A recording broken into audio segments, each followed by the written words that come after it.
นี่นะพี่น้องเห็นบ่กำลังเป็นเลยนี่ตัวบงพี่น้องนี่พี่น้องกลับทักทายสบายดีทุกคนกันเนาะมื้อนี้เราก็สิพาทุกคนไปเก็บตัวดักแด้นะตัวอ่อนของบงนั่นแหละที่มันเป็นดักแด้แล้ว แม่บอกว่าตัวดักแด้อยู่ในต้นมะขูนนะในเดือนลายวะวันนี้ก็เลยสิไปเก็บนะสิพาทุกคนไปเบิ่งนำกันเนาะว่ามันสิลายจำไรเบิ่งกันเลยพูดนะพี่น้องต้นมะขูนใบแทบบ่มีเลยเว้ยมันกินเกือบหมด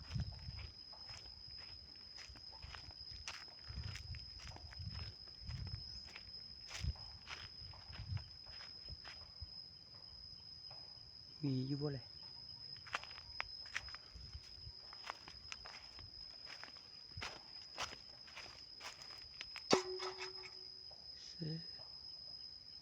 คือบ่เห็นว่ะอ๋อนี่พี่น้องคิดว่าบ่มีนะเกาะอยู่ตามนี่อาหารของแสบนี่พี่น้องตัวเป็นแมงกะเบ้อเลยก็มีโอ้ลายได้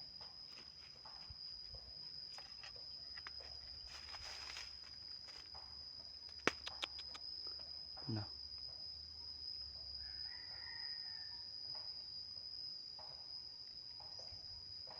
นี่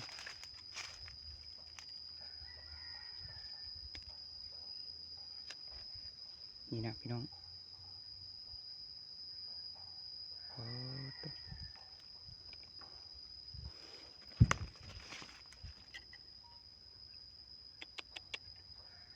ัวดักแด้นี่มาเก็บนำกันพี่น้อง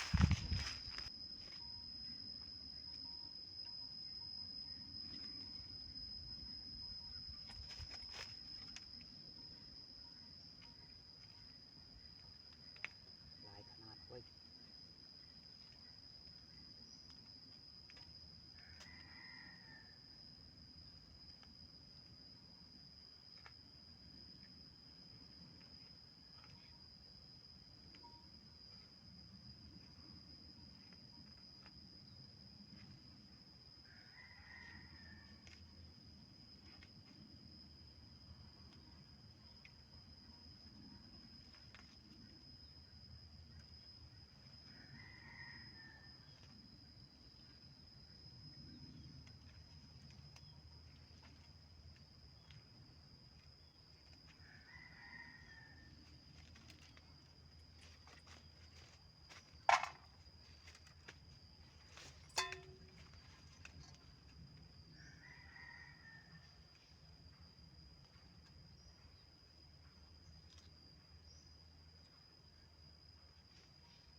นี่พี่น้อง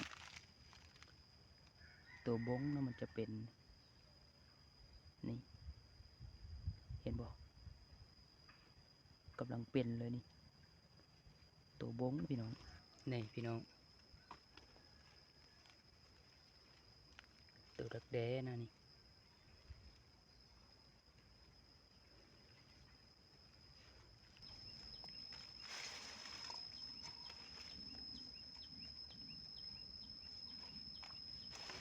อยู่ชูงแห่งพี่น้อง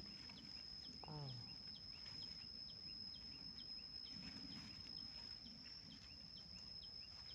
ว่าสิเอาได้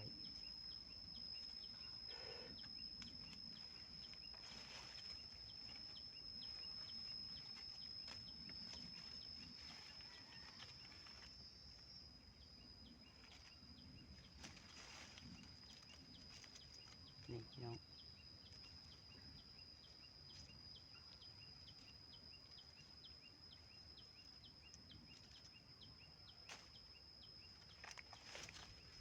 นี่ลายพอสมควรอยู่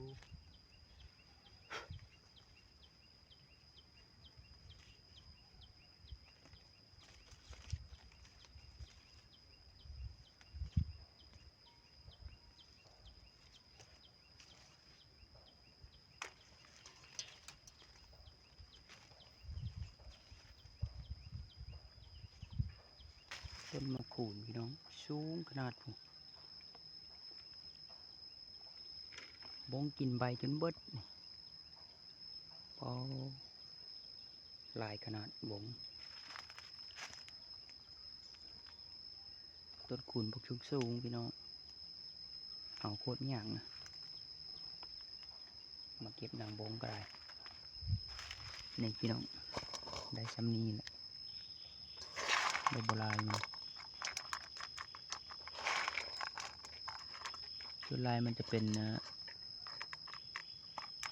ตัวแมงกระเบื้อไปหมดเลยก็เลยได้โบราณ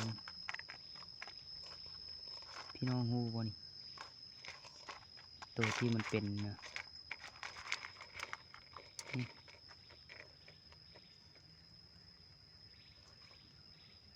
มันยังอ่อนๆอยู่นี่บงเป็นพี่น้อง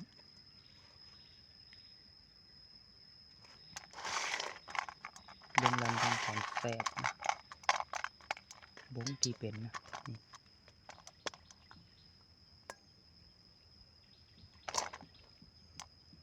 แต่ก็แสบอยู่คือเก่าสำหรับผู้ใดที่บ่เคยกินนะไปหากินลองเบิ่งแล้วสิติดใจ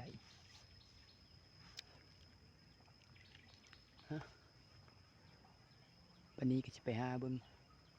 ต้นตัวไม้พี่น้องประมาณสิมีบ่นะตัวกระแดงพูดแล้วพี่น้อง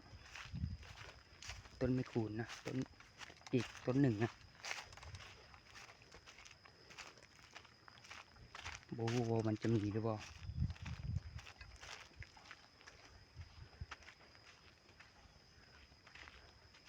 บรรยากาศท้องไร่ท้องนาเนาะ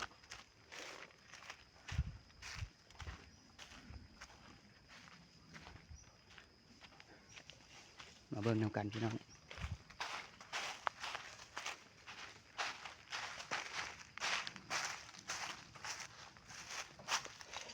ยังเป็นบงอยู่ที่ตัวนี้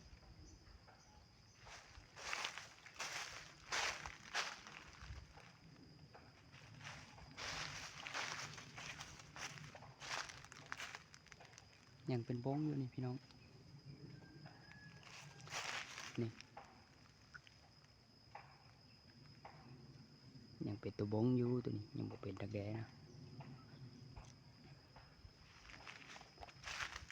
ทางแตนก็มีนี่พี่น้องป้า